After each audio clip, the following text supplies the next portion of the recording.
Welcome to CivilNet. I'm Sareen Habeshian.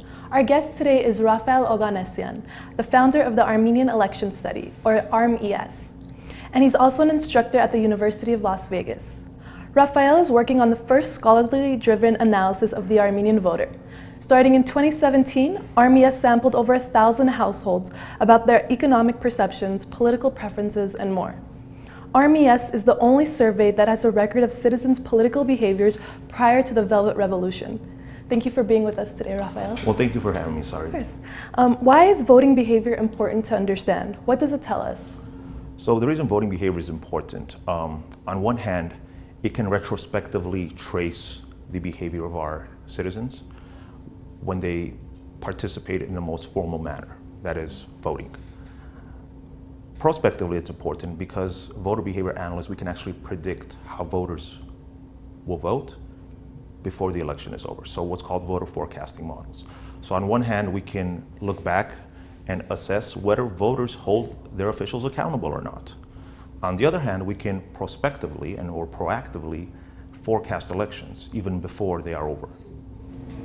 And what have you forecasted so far about these upcoming elections? So, not really using a forecasting model, but based on what we're getting, and we've, as of today, we've sampled over 900 households, and we're going to do this right until Saturday, right until the day before the election. And what it's looking like, it's not really a surprise. It's going to be a clear victory for the My Step coalition. Our numbers are quite similar than with other more internationally poll companies. So we're a survey, and most of the other organizations that exist in Armenia, they're polls. So polls tend to be shorter questions. The questions are not as theoretically or empirically engaging, whereas surveys are more long term. They do about 15, 20 minutes at least. So based on our analysis, My Step is looking like to take about between 65 to 68% of the vote. The real competition remains for third place. It's expected that Prosperous Armenia will come in second. So the election, if I was to sum up the Armenian 2018 parliamentary election, I would say this is an election for third place. How is your surveying done, logistically speaking? So logistically, Armenia is quite interesting, right? Armenia is one of the few countries where you actually have more phone numbers than you have citizens, according to a recent Freedom House report, that there's more mobile number subscribed mobile number of subscribers in Armenia than there are actually Armenians living in Armenia. Now, regarding telephone surveys, what we initially did, so in 2017 when we started the survey, we asked for some information from the mobile providers and from landline providers to basically understand what is the distribution of their subscribers. So for example, let's say VivaCell, they have about 40% of all mobile subscribers. Then we would parallel that to our sample to make it more representative. Armenia also presents a rather difficult challenge because around 32% of all voters are in Yerevan. So they're located in one rather large city, which then forces us to not only look at Yerevan, but also go into the different districts like Khanakher, Zeytun, and go into districts and see what is the distribution of population there and what are the mobile subscribers there. So on one hand, it's easier because there's not a lot of mobile companies. There's essentially Beeline and also, as I recall, Ucom. And then there's 3 mobile mobile companies, large enough mobile companies that we can look at. So initially in 2017, we had this information. So we modeled it around what we had to have a representative sample. And in 2018, we're simply revisiting the panel.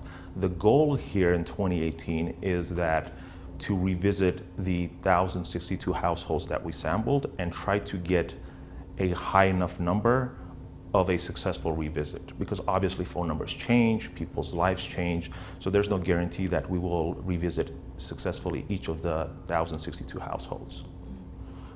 But we've tried our best, and currently we're at over 300 panel visits. So of the 1,062, we have successfully revisited 300 people that we talked to a year ago.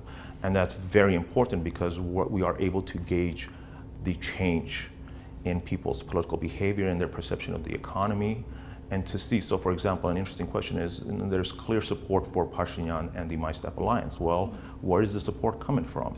Are Republican voters more likely to identify with Pashinyan now than are prosperous Armenian voters? So where's his support base coming from? Because in our first wave, the Yelk Alliance only got anywhere between 8 to 12% in our survey. So it's clear there's a big discrepancy between the mid 60% that he's getting right now and the single digits he got last time, right? So where are these 50% of these new voters? Who are they? And that's what we're trying to tap at with our panel study. And why hasn't this been done before? So in Armenia? In Armenia, we've seen polls, right? We've seen Gallup come here.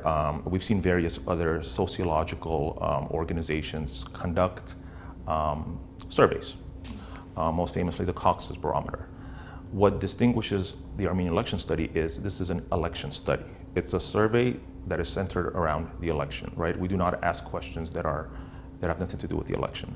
Moreover, each of our questions is theoretically justified, right? So for example, we ask a set of questions that are related to what's called political sophistication. So in this survey, we ask who's the prime minister, who's the president, what year did Armenia become independent, and how many members in parliament. As you can see, the questions, they get harder as you move on. And the idea behind that is research shows that individuals who are what's called political sophisticates or are knowledgeable about the constitutional framework of the country or the political situation in the country, they are more likely to vote based on their pocketbook. So they're more likely to relate changes in their pocketbook with performance of the government. Rafael, you've spoken about how the diaspora is invested in Armenia's future. What are the role of remittances in economic growth, and what other avenues are there for participating? So Armenia is an interesting case study, right? Armenia, obviously there's more Armenians living outside than inside. What that naturally does to a country, you see a large increase in flow of remittances. And mainly our remittances come from Russia, from the US, and Europe. The greater the role that remittances plays in a given country, the higher the probability of an external event or an external shock impacting the recipient country. So for example, in Armenia, when the sanctions against Russia kicked in, Armenia witnessed a little stagnation in growth because the remittances decreased from Russia. Now, unfortunately, the role of remittances may also threaten political accountability.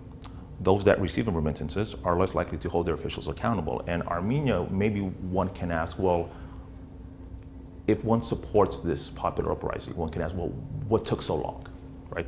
30 years. One question that we can gauge is, well, Armenia is a country that has a higher form of remittances. And research suggests that a society that receives remittances is less likely to hold its elected officials accountable, because whether the elected official engages in, let's say, informal business transactions, the voter may not necessarily care about accountability because they're receiving a given or a fixed amount, either monthly or quarterly, so they are less likely to hold their elected officials accountable for any economic disparity they may go through. Coming to the elections, what are you looking out for in terms of your surveying of voter behavior? So in terms of our survey, the way we structured it is we're essentially looking at these two major theoretical foundations of voter behavior. The first is referred to as the sociological perspective. The sociological perspective says that voting is influenced by social groups. So for example, I'm a member of, let's say, the age group of 18 to 35, or I'm a male, or I'm from Yerevan as opposed to rural areas, and that can influence my vote. What we found is in 2017, and obviously hindsight 2020, what we found in 2017 is the number one predictor against the incumbent vote, which 2017 is the Republican Party of Armenia, was a person's age. Meaning what we did is we isolated post-Soviet Armenian citizens, basically Armenians who were born after the fall of the Soviet Union. And what we found was that group of people who were born after the Soviet Union were about 9 percentage points less likely to vote for the RPA. And the reason I say it's hindsight 2020, because as we saw, the popular uprising was largely led by a youth movement. And our 2017 results showed that sociologically, the number one predictor of the vote against the Republican Party was a person's age. Now there's also what's referred to as psychological perspectives of voting. Whereas sociological perspectives may place you within a group. I'm a male, I'm young, I'm from the city. A psychological perspective is more individual based. Your psychological attachment to an ideology, to a political party. Now, mind you, these are Western theories of voter behavior, right? So in the West, in the US, for example, there's party establishment. Both parties have been around well over 100 years. There's some form of ideological orientation, conservative, liberal. In Armenia, this is quite questionable, right? In Armenia, individuals don't identify with the party as much. So unfortunately, what we're looking at, and this survey further justifies this, is only about 25% of Armenians identify with a party. When asked whether they feel close to a party, over 75% say, no, they don't. And the reason is because political parties here have lacked a stable platform, and they've largely been vehicles of personalities. So thus, the reason in our model we're seeing sociological traits dominate psychological traits is because psychologically, partisan attachment in Armenia is not as strong as what we're seeing in other countries. In fact, partisan attachment in the post-Soviet space is not as strong. That being said, partisanship matters.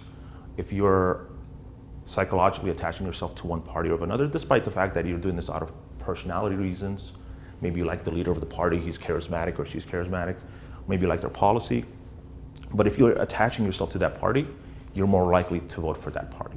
Now, one might say, well, of course, that's sort of the norm, but remember, that is not 100% of the time. As we've seen throughout other countries, there's people who feel they're members of one party, but then when election time comes, they may judge that party too harshly, they may be disenfranchised, and they vote for another party.